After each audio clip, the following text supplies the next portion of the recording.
De lá para cá, se não tem lei, não tem? Está fraco. Se não tem lei, não tem? Se não tem pecado, anula? Se anula a graça, Cristo morreu em? É aí que o Satanás quer chegar.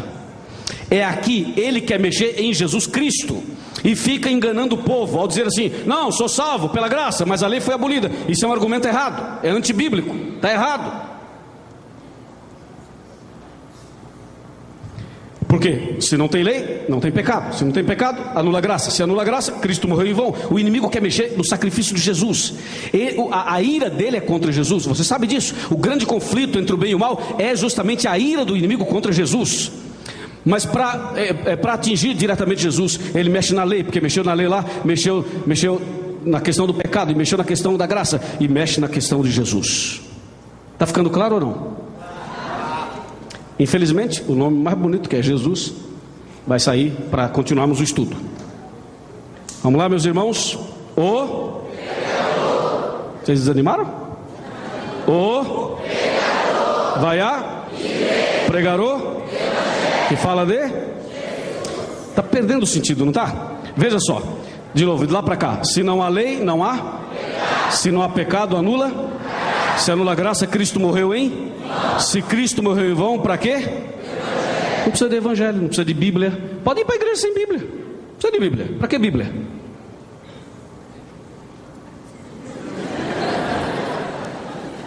Para que evangelho? Não precisa de evangelho. A gente põe aí um vídeo, entendeu? Vamos botar um vídeo, um som, vamos dar uma dançadinha em nome de Jesus.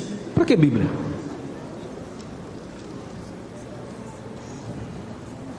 O vai a fazer o quê?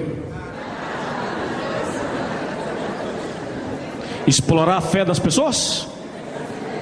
Ficar pedindo dinheiro para o povo o tempo todo? É isso?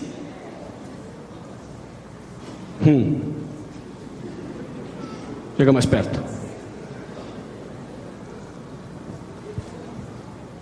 Isso é bíblico. E isso é sério. Tem muitos pregadores que prestarão contas a Deus, porque tem uma igreja em mãos e não ensinam a verdade para as pessoas. Ficam com outras intenções, têm outros objetivos. Isso é gravíssimo. Presta atenção. E se você está entendendo essa mensagem, deixa Cristo entrar no teu coração. Amém?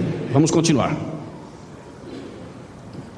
O vai a fazer o quê? Vamos de novo aqui, ó. Se não tem lei, não tem? Vamos, minha gente. Se não tem lei, não tem? Se não tem pecado, anula? Se anula a graça, Cristo morreu em? Se Cristo morreu em vão, para quê? Evangelho. E se não há necessidade de evangelho, para quê? Para que igreja? Para que igreja? Precisa de igreja? Ah não, fica em casa mesmo, entendeu? Não precisa de igreja. Não há necessidade de igreja. Onde é que está a base? Mexeram na lei.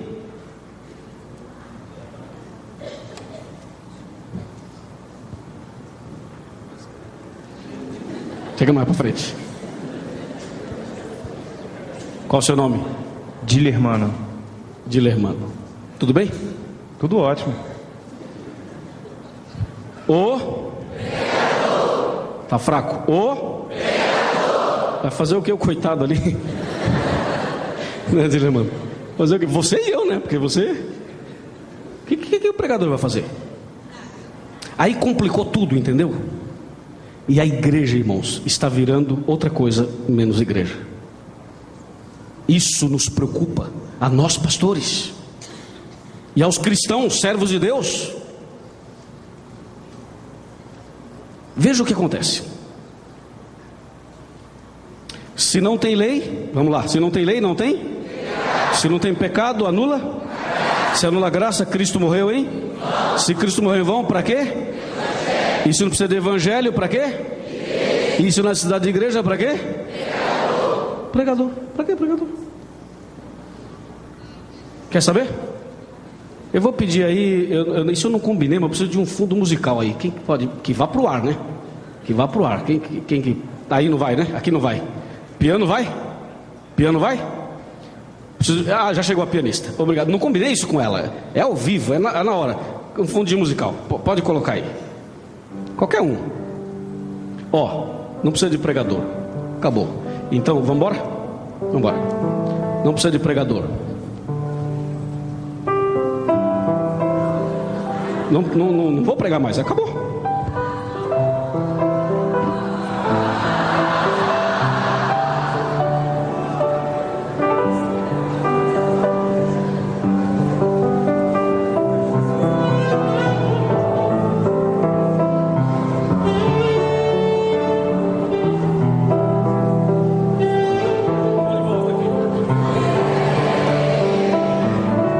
Sabe por que eu voltei?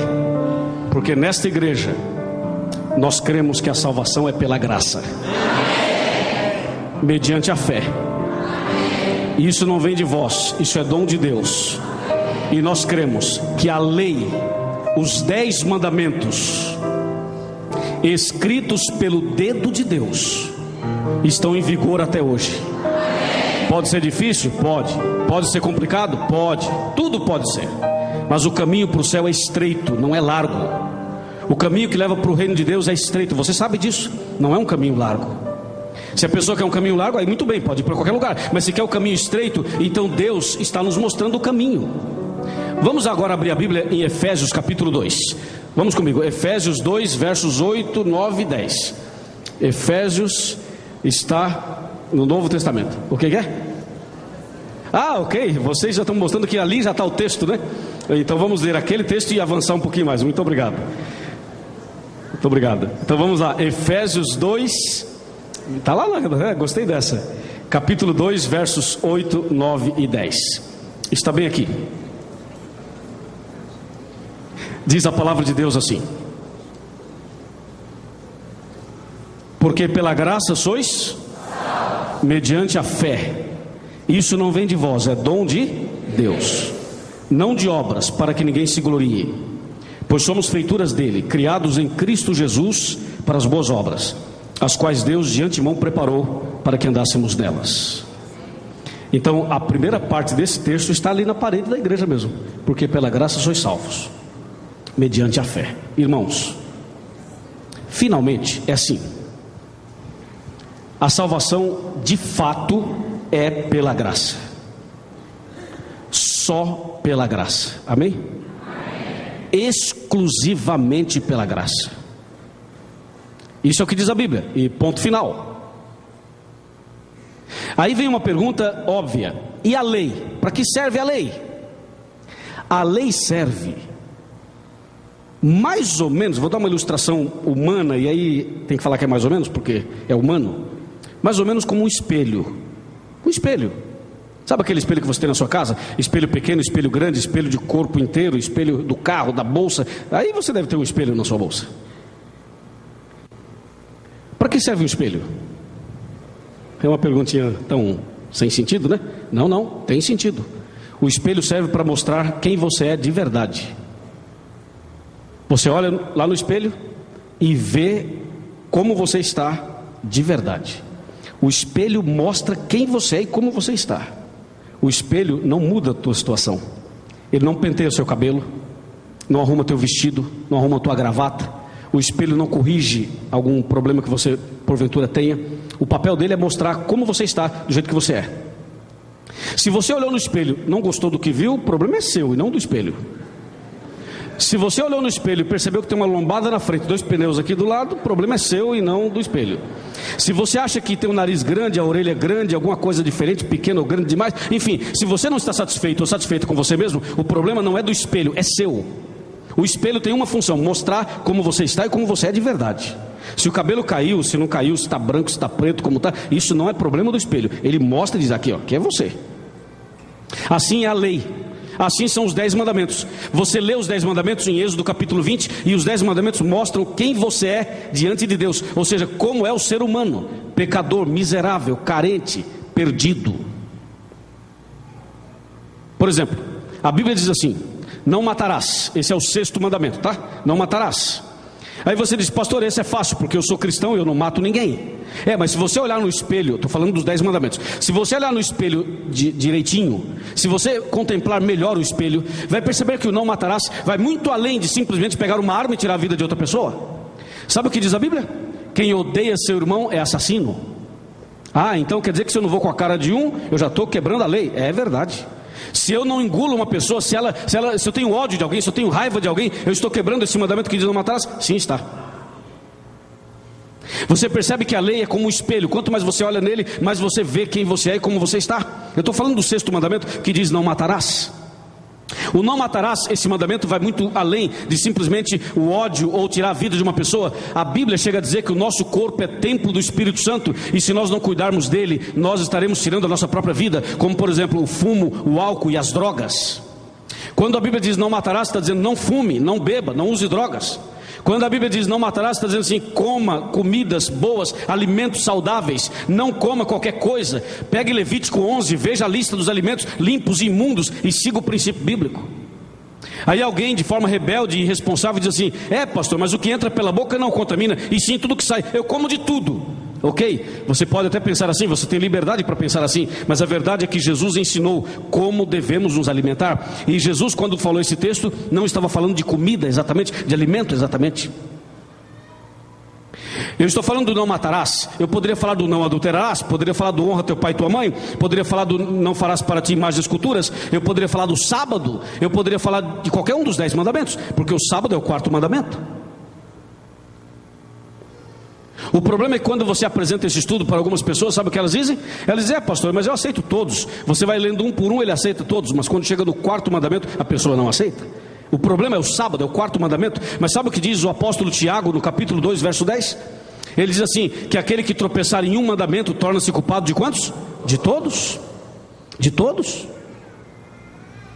Então, nessa noite nós estudamos aqui sobre a lei e a graça, e nós queremos mostrar na verdade o que é viver com esperança. O que significa isso? Nós vamos ter o batismo daqui a pouco, mas logo depois do batismo eu quero fazer esse link entre esse assunto e o viver com esperança. Por que nascer de novo? Por que começar uma nova vida? O que essa fala tem a ver com esse tema? E o que esse tema tem a ver com essa fala? A Bíblia tem um texto que é incrível. Esse texto diz qual é a igreja verdadeira. Nós vamos ler Apocalipse 12, 17. Vamos lá.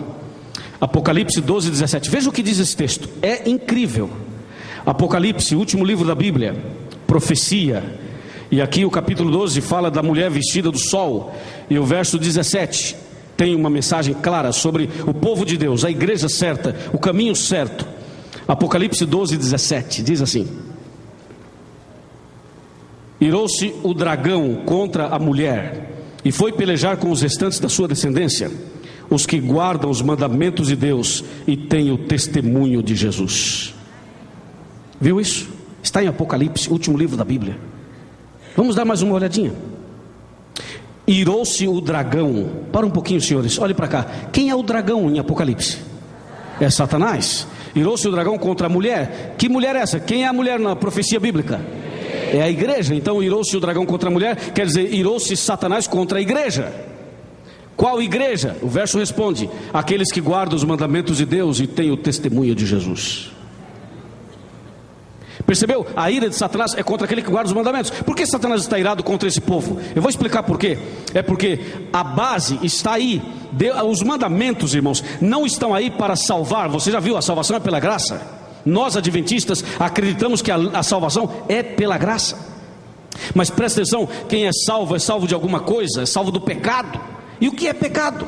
O espelho me mostra: pecado é transgressão da lei. Então a lei de Deus, ao estar diante de mim, ela mostra quem eu sou, como eu estou. E eu digo: querido Deus, eu estou perdido. Então nesse momento eu caio de joelhos e agora eu percebo que estou perdido, porque a lei me diz isso, isso, isso, e eu não estou obedecendo. Querido Deus, eu estou perdido, me ajuda. E aí você vai a Deus em nome de Jesus. E quando você vai a Deus em nome de Jesus, aí sim a graça de Deus te alcança e te salva. A gente guarda a lei você guarda a lei, eu guardo a lei, alguém, qualquer pessoa deve guardar a lei, não para ser salvo, mas porque foi salvo. Nós guardamos os mandamentos não para sermos cristãos, mas porque somos cristãos. A luz brilha não para ser uma luz, mas porque é uma luz. Amém? E quem entende essa mensagem, como nós estamos entendendo pela graça de Deus, se entrega a Jesus. Como nessa noite, algumas pessoas estão se entregando a Jesus, porque perceberam que a salvação é pela graça. Nós temos aqui um momento especial de batismo. Nós teremos aqui o batismo do Gésio Fernandes e do Moisés Rodrigues. O Gésio Fernandes, ele vem da igreja central aqui de Vitória, e o Moisés Rodrigues é do Maranhão e frequenta a igreja José de Anchieta. Esses dois batismos nós teremos aqui, eles estão ali, mas eu vou pedir, pastores, que vocês permaneçam um pouquinho aí com eles, porque eu quero primeiro me dirigir a outros batismos que teremos em alguns auditórios. Então eu quero primeiro me dirigir aos auditórios e depois ao batismo daqui. Nós temos, por exemplo, a Miriam Pellegrini. Miriam, espero que você já esteja dentro do batistério, na igreja de São Domingos do Norte. Pastor Alan Jones está com você, Miriam. Seja bem-vinda de volta à igreja, Miriam. Você se afastou um tempo, mas voltou. A graça de Deus te alcançou. Também nesse momento está entrando no batistério a Edna Souza e a Viviane Santos. Eles são de São Mateus, e o pastor Marcelo de Oliveira está com elas dentro do batistério. Pastor Marcelo de Oliveira, você vai batizar a Edna e a Viviane. Pastor Alan Jones, você vai batizar a Miriam. Então nesse instante, querida Miriam, querida Edna e querida Viviane, conforme a decisão que vocês fizeram, para o perdão dos seus pecados, para que os nomes de vocês sejam confirmados no livro da vida, para que a graça de Deus os alcance para sempre, para que vocês possam obedecer à lei de Deus pela graça de Deus. Os pastores, como ministros do Evangelho, seguindo a ordem do Mestre Jesus, eles te batizam em nome do Pai, do Filho e do Espírito Santo. Amém. Amém. Parabéns. Parabéns a essas 3 pessoas que foram batizadas em São Mateus e também em São Domingos do Norte. E não termina não acabou não. Quer ver? É aqui agora com você, Moisés. Levanta a mão aí, Moisés. Esse é o Moisés. E ao seu lado está o Gésio Fernandes. O Gésio está acompanhado da sua esposa Edeilda, né? A esposa está aí. Os amigos evangélicos também vieram. Sejam todos bem-vindos. Sua neta Juliane, sejam bem-vindos. E os amigos do Moisés estão na igreja de José de Anchieta, não é isso? Querido Moisés e querido Gésio. Os pastores Paulo,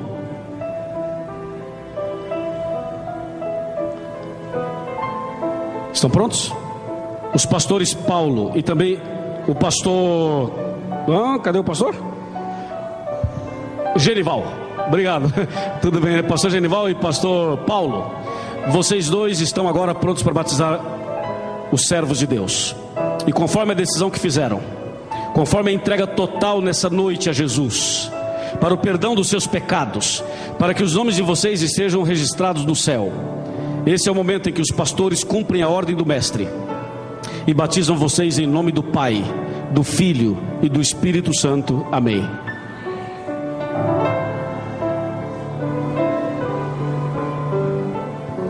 Amém. Vamos dar uma saudação para eles e para as irmãs que foram batizadas também nas igrejas. Vamos mostrar a nossa saudação para as irmãs, os irmãos e todos que foram batizados nessa noite. Parabéns.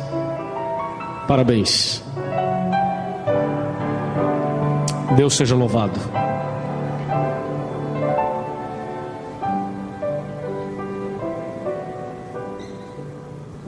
Chegou aquele momento tão precioso do sermão, porque o batismo faz parte do sermão.